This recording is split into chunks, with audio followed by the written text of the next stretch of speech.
Sulianti, NIM 85981212836. Saya Serli Marcelina, NIM 859793238. Saya Firdaus, NIM 8776011333. Pada video kali ini, Kami akan melakukan pengamatan tentang sifat cahaya atau pemantulan cahaya. adapun alat dan bahan yang digunakan yaitu mistar, cermin cekung, cermin cembung, Busur derajat, layar tabir, cermin datar, sisir, Korek api, lilin, senter, dan tabel pengamatan. langkah selanjutnya kami akan melakukan langkah pengamatan pantulan cahaya. Kita akan menyiapkan layar tabir, senter, dan sisir.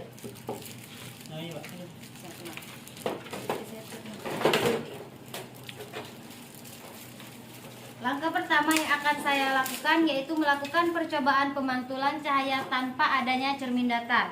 Di sini saya menggunakan sisir sebagai celah cahaya, kemudian kita nyalakan senter. Cahaya senter menembus celah cahaya dan kita lihat di sini tidak ada pemantulan cahaya sehingga tidak menghasilkan sudut pemantulan cahaya. Yang kedua, kita akan melakukan percobaan di mana senter, celah cahaya, dan cermin pada posisi yang sejajar. Di sini senter dengan celah cahaya memiliki jarak 10 cm, sedangkan jarak celah cahaya ke cermin adalah 15 cm. Di sini dapat kita lihat menembus celah cahaya dan menuju cermin datar sehingga cahaya memantul searah dengan cahaya yang datang dari senter. Selanjutnya, kita akan melakukan percobaan menggunakan busur derajat. Dapat dilihat ketika satu sudut datang besarnya 90 derajat, maka R atau sudut pantul besarnya juga 90 derajat.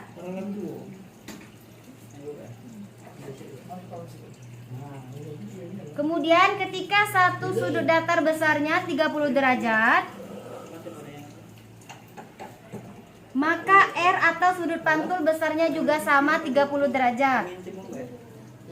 Selanjutnya, ketika satu sudut datar besarnya 60 derajat, maka R atau sudut pantul besarnya juga 60 derajat. Baik teman-teman, selanjutnya kita akan melakukan percobaan tentang pemantulan cahaya menggunakan lilin. Yang pertama, saya letakkan di depan cermin datar dan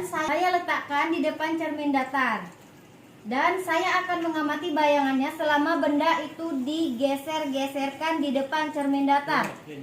Saat saya meletakkan benda di depan cermin datar, bayangan yang berbentuk adalah sama besar, tegak, dan juga maya. Saat saya geser lilinnya, bayangan pun ikut bergeser sesuai dengan arahan saya. Ketika saya dekatkan, bayangan ikut mendekat. Ketika saya jauhkan, bayangan juga ikut menjauh. Lalu, ketika saya ukur menggunakan penggaris jarak antara cermin dan lilin sama dengan jarak antara bayangan dan cermin. Di sini jaraknya adalah 10 cm. Jadi, bayangan cermin datar adalah maya dan tegak, kemudian sama besar. Selanjutnya, kita akan melakukan pengamatan tentang pemantulan cahaya pada cermin cembung. Benar kan cermin cembung nih? Selanjutnya kita akan melakukan pengamatan tentang pemantulan cahaya pada cermin cembung. Sebelum menggunakan cermin cembung, di layar tidak terlihat adanya tanda bekas cahaya. Lalu saat kita menggunakan cermin cembung dan posisi layar kita rubah mendekati arah cahaya, lilin di sini juga tidak terlihat. Lalu saat kita menggunakan cermin cembung dan posisi layar kita rubah mendekati arah cahaya lilin, di sini juga tidak terlihat jelas. adanya bekas cahaya karena sifatnya cermin cembung adalah menyebarkan pantulan cahaya. Masihnya dulu, Pak. Selanjutnya, pemantulan cahaya pada cermin cekung. Ada ini. Dekin dulu, Pak ya. Dekin. Di sini pemantulan cahaya sebelum adanya cermin cekung dapat dilihat di layar tidak ada bekas cahaya.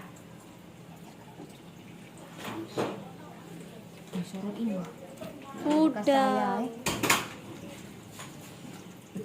Untuk jarak lilin dengan cermin cekung adalah 5 cm.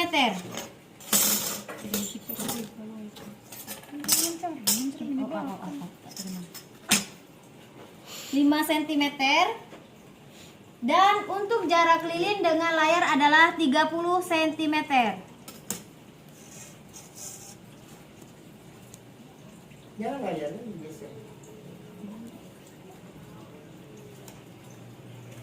Kemudian kita amati sifat-sifat pemantulan cahaya pada cermin cekung, yaitu bayangan bersifat nyata atau dapat ditangkap dengan layar.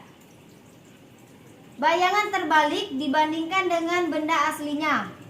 Kemudian, jika benda terlalu dekat ke cermin dalam jarak tertentu, bayangan akan hilang atau tidak tampak pada layar karena bayangan menjadi maya.